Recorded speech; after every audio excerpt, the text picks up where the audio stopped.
pembelajaran Ibu di kelas? Observasi boleh, untuk pelajaran matematika ya? Oh iya. Boleh. Sebelum itu, kira-kira apa yang menjadi tujuan observasi nanti di kelas? Untuk tujuan observasi nanti tentunya untuk mendapatkan data tentang segala sesuatu yang terjadi dari proses KBM nanti kegiatan belajar mengajar. Untuk dari data tersebut, setelah itu data tersebut menjadi dasar dan upaya dalam pembinaan dan pengembangan terhadap profesional gitu. Selanjutnya, area pengembangan yang ingin dikembangkan itu apa yang ingin dicapai? Yang ingin dicapai untuk area pengembangannya pertama strategi pembelajaran tentunya yang berpusat pada murid atau siswa. Kemudian yang kedua untuk pengelolaan kelas yang agar tercipta bagaimana kelas itu terciptanya suasana yang menyenangkan bagi siswa itu sendiri tentunya. Strategi apa yang akan dipersiapkan? Untuk strategi ini tentunya seorang guru harus menyiapkan perangkat dalam hal ini silabus, kemudian menelaah silabus itu seperti apa, kemudian menyusun RPP, dan yang terakhir menyusun apa metode-metode yang akan kita lakukan pada setiap kegiatan belajar mengajar yang sesuaikan dengan materi yang akan kita ajarkan ke siswa tentunya. Kapan bisa kita lakukan observasi? Untuk observasi itu waktunya untuk jadwal pelajaran ada hari Selasa dan Kamis. Insya Allah bisa di hari itu, tinggal Ibu Selvi pilih di tanggal berapa. Bisa hari Selasa depan saja ya? Hari Selasa depan boleh, insya Allah bisa. Tanggal 25 Oktober. Tanggal 25 Oktober. Itu baik, terima kasih. Iya, terima kasih. Iya, Terima kasih Bu Selvi ya, sampai jumpa. Tipe 5,5 artinya absisnya bernilai 5 dan ordinatnya 5. Sekarang yang ditanyakan, berapa jarak antara kedua titik tersebut? Oke. Yang pertama kita lakukan adalah apa yang kita tetapkan. Oke, ini titik A 2, 1, kemudian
titik yang angkat tangan ya yang bisa jawab. Titik yang terletak pada kuadran 4 titik apa? Riri? Titik? Titik? Oke, tepuk tangan untuk Riri. Berarti titik E berada pada kuadran 4. Kenapa kuadran 4? Karena aksisnya bernilai positif dan ordinatnya bernilai negatif. Yang lain bisa ya? Oke, soal terakhir.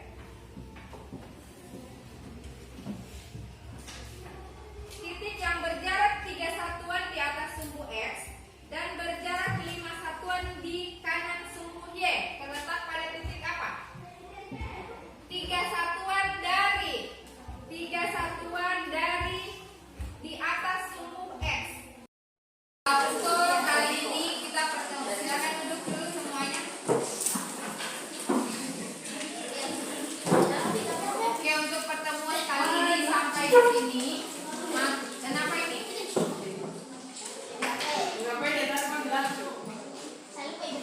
Oke, perhatikan semuanya. Kali ini pertemuannya sampai di sini. Pesannya Ibu, tolong mempelajari yang sudah Ibu jelaskan tadi. Latihan terus di rumah. Kuncinya untuk bisa latihan terus. Buat soal dan jawab sendiri boleh. Latihan di rumah untuk menjawab soal-soal atau pelajaran yang terkait dengan yang Ibu jelaskan tadi di awal. Karena kita bulan depan sudah mau ujian semester, ya. Jangan cuma banyak bermain. Jadi apa yang pastikan sudah kalian terima dan yang terutama harus dicatat. Jangan tidak dicatat. Bagaimana mau belajar kalau catatannya tidak lengkap? Oke, bisa? Untuk pertemuan kali ini Ibu cukupkan sampai di sini. Kita ketemu di hari Selasa Senin. Hari Senin, jadi hari ini Ibu tidak kasih PR. Ibu harap pertemuan di awal Ibu langsung kasih kuis. Jadi belajar memang materi yang Ibu sudah ajarkan hari ini. Oke, cukup sekian Ibu akhiri. Wassalamualaikum warahmatullahi wabarakatuh.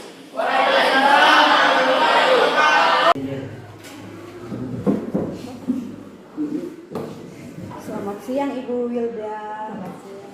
Apa kabar? Alhamdulillah. Begini Bu, berdasarkan observasi yang sudah dilakukan tadi di kelas, ada beberapa catatan yang saya perhatikan. Yang pertama bahwa dalam pembelajaran tadi, proses pembelajaran itu sudah berjalan dengan baik, di mana Ibu pada awal kegiatan pembelajaran itu sudah menyampaikan tujuan pembelajaran. Kemudian Ibu juga menanyakan kaitan dengan materi pada pertemuan sebelumnya. Kemudian Ibu memberikan persepsi dengan memberikan pertanyaan pemantik kepada mereka sehingga siswa itu bisa berpikir dan menyampaikan jawaban berdasarkan pemahaman mereka. Kemudian Ibu memberikan kesempatan kepada siswa menjawab pertanyaan tanpa membedakan jenis kelamin, agama maupun suku. Yang berikut, Ibu sudah menggunakan bahasa yang baik dan mudah dipahami. Seperti itu menurut pengamatan saya tadi. Selanjutnya pada kegiatan percakapan pasca observasi kelas ini ada beberapa pertanyaan yang ingin saya sampaikan. Yang pertama, bagaimana perasaan Ibu setelah melaksanakan pembelajaran di kelas tadi? Perasaannya tentunya senang karena menurut saya tadi pembelajarannya itu lumayan aktif karena ada tanya jawab yang memang direspon oleh siswa dan siswa sendiri bisa aktif. Menurut saya mereka bisa memahami apa yang sudah saya jelaskan pada materi minggu lalu, sehingga materi yang ditanyakan itu mereka bisa tangkap dan bisa mereka ulang kembali. Jadi tentunya sebagai seorang guru merasa senang sekali karena materi yang kita sampaikan ke siswa itu memang betul-betul mereka terima dengan baik. berarti Ibu merasa senang dengan tanggapan siswa sehingga apa yang menjadi tujuan pembelajaran itu bisa tercapai. Kemudian dari strategi atau metode pembelajaran Ibu tadi, Ibu menggunakan strategi tanya jawab begitu ya. Kemudian bagaimana Ibu mendapatkan penilaian dari hasil pembelajaran tadi? Oke. Kalau saya sendiri untuk penilaian ke siswa itu saya ada beberapa jenis yang saya ambil untuk jadikan penilaian atau evaluasi pembelajaran. Yang pertama saya ambil nilai pada saat di dalam kelas. Tentunya pada saat saya jelaskan, kemudian saya ingin mengevaluasi apakah yang saya sampaikan tadi mereka sudah terima atau belum, dengan cara menanyakan hal-hal yang berkaitan dengan materi yang saya sudah ajarkan tadi. Dan alhamdulillah ada beberapa siswa yang memang bisa menjawab apa yang saya tanyakan terkait apa yang sudah saya jelaskan. Jadi seperti itu cara penilaiannya. Kemudian cara penilaian yang biasa saya lakukan juga dengan cara memberikan latihan soal. Seperti awalnya saya kasih contoh soal dulu, kemudian untuk mengetahui tingkat pemahaman siswa itu sudah paham atau belum, saya kasih latihan soal dengan cara dengan menggunakan durasi waktu yang cepat. Misalnya saya kasih waktu 5 menit dengan mengajarkan soal, misalnya 3 soal. Nah seperti itu. Jadi dari itu saya ambil nilai. Ada beberapa siswa yang benar-benar betul jawabnya yang dapat 100. Ada sebagian siswa dari 3 soal cuma dapat 2 benar, 1 salah, dan ada malah yang mungkin 1-2 orang yang memang belum tuntas. Yang dalam hal ini semua pekerjaannya masih salah. Tapi cuman dalam satu kelas itu cuma 1-2 orang yang sebagiannya itu semuanya alhamdulillah bisa menjawab latihan soal yang baik. Itu kalau dari segi kognitif. Ya. Kalau dari keterampilan dengan sikap, bagaimana Ibu menilainya? Kalau keterampilan sama sikap, alhamdulillah sejauh ini siswa-siswa masih bisa kita nilai dengan baik karena dari sikapnya mereka diminta untuk mengajarkan soal di depan, mereka bisa sanggupi.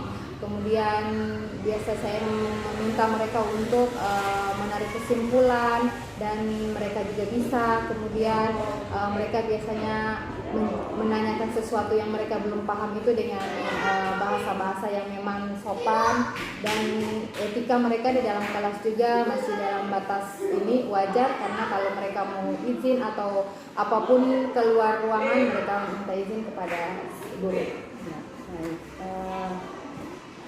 Kira-kira apa kendala yang Ibu hadapi tadi di kelas dalam pengelolaan kelas?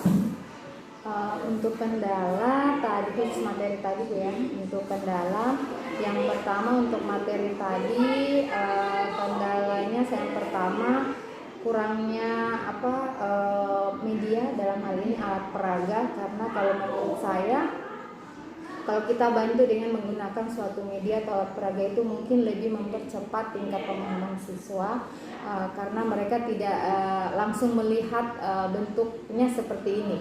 Nah, jadi saya itu kendala-kendalanya. Kemudian kendala yang kedua, kurangnya buku untuk siswa. Dalam hal ini saya menggunakan waktu untuk menulis lagi di papan, otomatis menggunakan durasi yang begitu banyak kalau menurut saya, karena masih menulis di papan tulis dan itu menggunakan waktu yang cukup banyak, sehingga kalau kendala-kendalanya itu ada 2 poin itu dalam materi tadi. Saya butuh kurangnya media, karena saya harus cuma menjelaskan seperti ini, titik koordinatnya, bidang praktisnya seperti ini. Kalau ada gambar, ada bentuk visualnya mungkin lebih mereka pahami. Berarti ada 2 poin penting ya, terkendala kesediaan alat dan media, buku dengan waktu ya, waktu. Dengan adanya tadi saya menulis di papan, mungkin durasi waktunya lebih tersita di situ. Kalau kita menggunakan suatu gambar yang mereka lihat, mungkin mungkin itu bisa lebih mempermudah mereka memahami, dan menurut saya lebih menarik siswa untuk lebih keinginan mereka untuk belajar itu karena mereka melihat suatu gambar atau bentuk yang mereka lihat dengan apa yang saya jelaskan. Yang berikut itu terkait kendala. Kira-kira hal-hal apa yang Ibu ingin perbaiki? Atau yang Ibu butuhkan untuk menangani kendala yang Ibu hadapi ini? Bagaimana cara Ibu? Oke, mungkin apa yang ingin saya lakukan atau yang saya butuhkan pada saat proses belajar mengajar, tentunya itu tadi pengadaan pengadaan alat peraga dalam hal ini media, karena beberapa materi dalam matematika itu yang memang harus diadakannya suatu alat peraga, karena memang hampir semua materi maupun kelas 1, 2, atau 3 itu harus ada media itu untuk mempermudah kita. Terutama saya butuh itu, membutuhkan alat peraga atas media itu. Kemudian saya membutuhkan infokus karena dari pembelajaran dengan cara mengajar yang ada di layar itu seperti tadi saya bilang, mereka mungkin lebih keinginan mereka belajar, tidak membuat mereka itu lebih senang di dalam ruangan karena mereka melihat bentuk apa yang saya jelaskan itu lebih mudah mereka pahami. Kira-kira siapa yang bisa membantu Ibu untuk menyiapkan alat, media, bahkan infokus yang Ibu butuhkan di kelas? Oke, kalau untuk yang bisa membantu tentunya ada beberapa teman guru yang ada di sekolah ini. Kemungkinan saya mau minta bantuan sama Pak Iris. Kebetulan beliau bisa dalam menangani terkait teknologi seperti ini, dan itu insya Allah akan saya minta bantuan kepada beliau. Kira-kira kapan Ibu akan meminta bantuan? Untuk bantuannya rencana di pembelajaran nanti ini, setelah bab 2 ini saya mau masuk ke relasi dan fungsi. Saya rencananya sudah harus menggunakan itu infokus. Sebab itu saya butuhnya mungkin dalam minggu-minggu ini juga untuk bantuannya beliau. Kira-kira ini kalau dari keseluruhan komponen, kan kalau guru itu kan ada 3 kompetensi toh. Kalau menurut Ibu kompetensi apa saja yang Ibu perlu kembangkan atau tingkatkan lagi dalam proses pembelajaran? Maksudnya yang 3 komponen itu maksudnya seperti pedagogi, pengelolaan kelas, keterampilan sosial dengan rekan guru atau siswa, kemudian kepribadian. Kalau saya mau kembangkan ke pengelolaan kelas dan pedagogi. Ya, berarti di pedagogi itu. Itu bagaimana cara mengelola kelas, karena menurut saya bagaimana cara menyampaikan apa informasi yang kita sampaikan ke siswa itu bisa sampai ke siswa. Jadi tergantung bagaimana cara kita mengelola kelas itu. Jadi itu yang berarti itu yang Ibu masih mau perlu kembangkan. Iya, dikembangkan lagi karena memang saya pribadi kekurangannya seperti itu, perlu dikembangkan lagi hal-hal yang memang menurut saya sangat-sangat penting dalam proses belajar mengajar itu. Salah satunya itu yang pedagogi tadi, karena itu akan mempengaruhi bagaimana nanti di hasil akhir, dalam hal ini evaluasi hasil belajar. Dalam waktu dekat ini kira-kira apa yang bisa Ibu lakukan dalam rangka mengembangkan kompetensi pedagogi tadi kira-kira? Tentunya saya mempersiapkan bahan-bahan ajar, yang tentunya yang pertama itu materi. Saya harus buat materi itu sesingkat mungkin dan sepemahamannya mereka, dan tidak membuat suatu rangkuman materi yang tidak terlalu berbelat-belit begitu, dan harus saya buat suatu rangkuman agar mereka bisa lebih mudah memahami apa yang saya ajarkan. Jadi lebih membuat suatu rangkuman dari materi setiap yang mau saya sampaikan ke siswa, misalnya dalam minggu-minggu ini. Memang kalau sebagai guru itu sebelum masuk ke kelas kita perlu mempersiapkan diri, kemudian mempersiapkan perangkat pembelajaran. Demikian mungkin hasil dari observasi kita. saya juga dapat banyak pembelajaran dari Ibu tadi. Ada hal-hal positif yang perlu saya contohkan dari Ibu. Nah, sekiranya pembelajaran di kelas ini semakin hari itu semakin lebih baik. Ya. Terima kasih Ibu untuk Iya, waktunya. terima kasih. Selamat siang. Selamat siang.